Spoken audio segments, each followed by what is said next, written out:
Good day. Sir.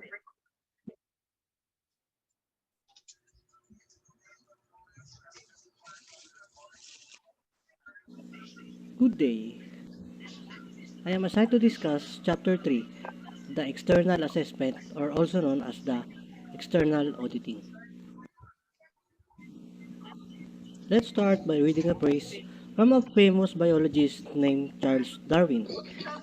It is not the strongest of the species that survives, nor the most intelligent that survives. It is the one that is most adaptable to change. It means that no matter how strong or intelligent a species is, that if they don't have the ability to change their ever-changing situation and environment, their chances of surviving would be very limited. And it is also applicable to the business sector.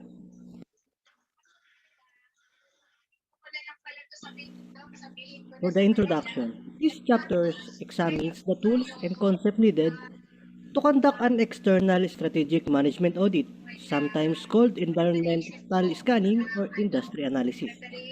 An external audit focuses on identifying and evaluating trends and events beyond the control of a single firm. An external audit reveals key opportunities and threats confronting an organization so that managers can formulate strategies to take advantage of the opportunities and avoid or reduce the impact of threats. The nature of an external audit. The purpose of an external audit is to develop a finite list of opportunities that could benefit a firm and threats that should be avoided. As the term finite suggests, the external audit is not aimed to develop an exhaustive list of every possible factor that could influence the business. It is aimed at identifying key variables that offer actionable responses. Firms should be able to respond to the factors by formulating strategies that take advantage of external opportunities or that minimize the impact of potential threats.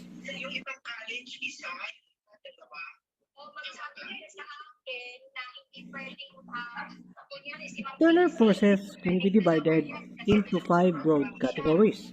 First is the economic forces. Second is the social, cultural, demographic, and natural environment forces.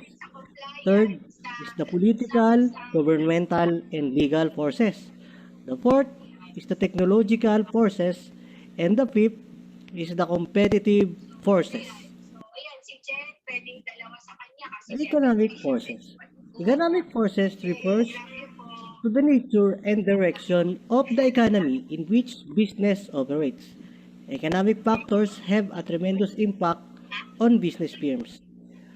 There are key economic variables to be monitored. The inflation rates, gross domestic product trend, unemployment trend, import or export factors, price fluctuations, tax rates, federal government budget deficit. An economic variable of significant importance in strategic planning is gross domestic product or the GDP, especially across countries.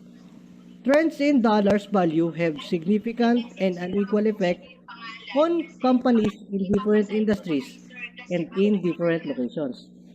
For example, the pharmaceutical, tourism, entertainment, motor vehicle, aerospace, and forest products industries benefit greatly when the dollar falls against the yen and euro.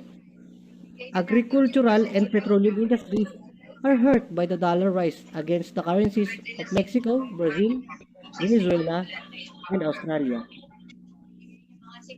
When the value of dollar falls, tourism-oriented firms benefit because Americans do not travel abroad as much when Sino po? the value of the dollar is low. Other foreigners visit and vacation more in the United States. The social, cultural, demographic, and natural environment forces. Social, cultural, demographic, and environmental changes have a major impact on virtually all products, services, markets, and customers. Small, large, for-profit, and non-profit organizations in all industries are being staggered and challenged by the opportunities and threats arising from changes in social, cultural, demographic, and environmental variables. There are key social, cultural, demographic, and natural environment variable.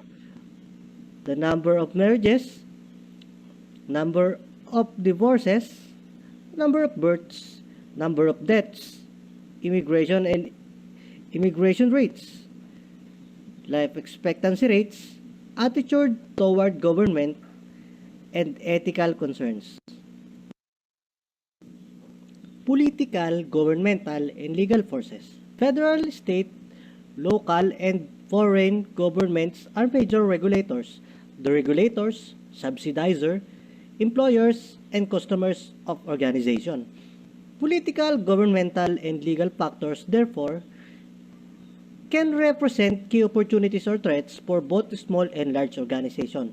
For industries and firms that depends heavily on government contracts or subsidies, political forecast can be the most important part of an external audit. Changes in patent laws, antitrust legislation, tax rates, and lobbying activities can affect firms significantly. The increased global interdependence among economies, markets, government, and organizations makes it imperative that firms considers the possible impact of political variables on the formulation and implementation of competitive strategies. Some political, governmental, and legislative variables. Governmental regulations or deregulations. Change in tax law. Special tariffs, number of patents, changes in patent law, environmental protection law, the legislation on equal employment, political conditions in foreign countries, and lobbying activities. Technological forces. Revolutionary technological changes and discoveries are having a dramatic impact on organizations. The internet has changed the nature of opportunities and threats by altering the life cycle of products, increasing the speed of distribution, creating new products and services. To effectively capitalize on e-commerce, a number of organizations are establishing two new positions in their firms: the Chief Information Officer or the CIO and the Chief Technology Officer or the CTO. This trend reflects the growing importance of information technology in strategic management. A CIO and CTO work together to ensure that information needed to formulate, implement, and evaluate strategies is available where and when it is needed. These individuals are responsible for developing, maintaining, and updating company information's database. Examples of impact of wireless technology in airlines. Many airlines now offer wireless technology in flight. In automotive, vehicles are becoming wireless. In banking, Visa send text message alert after unusual transactions. In education, many secondary and even college students may use smartphones for math because research showed that this to be greatly helpful. In healthcare, patients use mobile devices to monitor their own health, such as calorie consumed. In politics, President Obama won the election partly by mobilizing Facebook and MySpace users, revolutionizing political campaigns. In publishing, ebooks are increasingly available. Competitive forces. Collecting and evaluating information on competitors is essential for successful strategy formulation. Identifying major competitors is not always easy because many firms have divisions that compete in different industries. Many multi-divisional firms do not provide sales and profit information on a divisional basis for competitive reasons. Also, private health firms do not publish any financial or marketing information.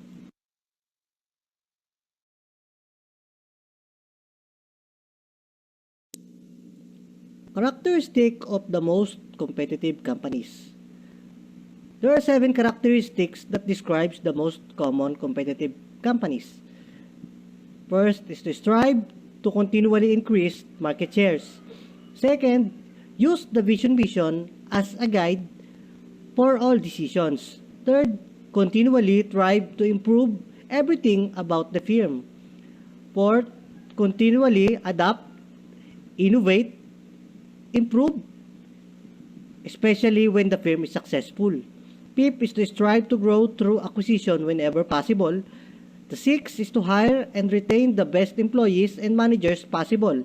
The last one is to strive to stay cost competitive on a global basis. The Competitive Intelligence Program. What is competitive intelligence? Competitive intelligence, or the CI, as formally defined by the Society of Competitive Intelligence Professions, SCIP, is a systematic and ethical process for gathering and analyzing information about the competition's activities and general business trends. Good competitive intelligence in business, as in the military, is one of the keys to success. The more information and knowledge a firm can obtain through its competitors, the more likely it is that it can formulate and implement effective strategies. Major competitors' weaknesses can represent external opportunities. Major competitors' strength may represent key threats. The process of performing an external audit.